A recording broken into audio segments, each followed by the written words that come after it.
ده فينيسيوس جونيور. ده لاعب كره قدم برازيلي بيلعب في نادي ريال مدريد الاسباني. ليه حكايه حصلت قريب من كام يوم، ليها علاقه بموقف حصل مع رسول الله عليه الصلاه والسلام من اكتر من 1440 سنه. لو انت بتشجع الرياضه وليك في الكوره، او حتى مش ليك بس عندك فطره سليمه بترفض اي فعل مشين او اي اهانه لاي شخص، فالكلام اللي جاي ده ليك. وبعدين بقى مش هوصيك لايك وشير وسبسكرايب لقناه اليوتيوب.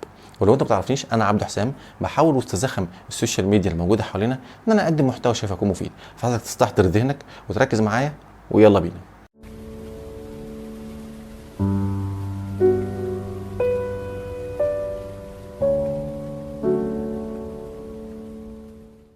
من 1440 سنه تقريبا رسول الله عليه الصلاه والسلام، بالتحديد ساعه فتح مكه، قال لسيدنا بلال: اصعد يا بلال فوق سطح الكعبه واذن في الناس.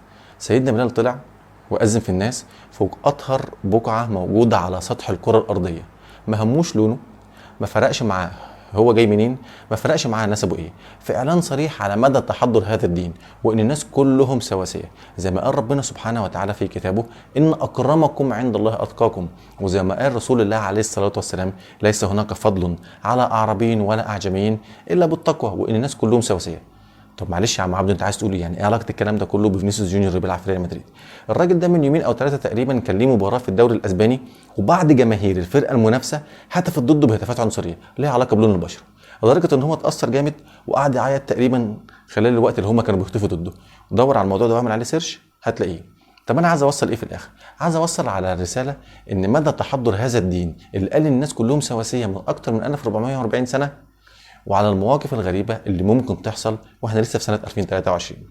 بالمناسبة، أنا عملت الفيديو ده من باب البلاغ. الرسول عليه الصلاة والسلام قال: بلغوا عني ولو آية، فعملتها لعلها تكون ذخرا لي يوم القيامة. فمش عايزك توقف البلاغ ده عندك وتحاول تنشره لأقصى قدر، عشان أغلب الناس تعرف مدى عظمة هذا الدين ومدى التحضر اللي كان فيه من أكتر من 1440 سنة، وقد إيه الناس حاليا محتاجة الإسلام ومحتاجة إنها ترتبط وتلتزم بيه. ومش هوصيك تعملي لايك وشير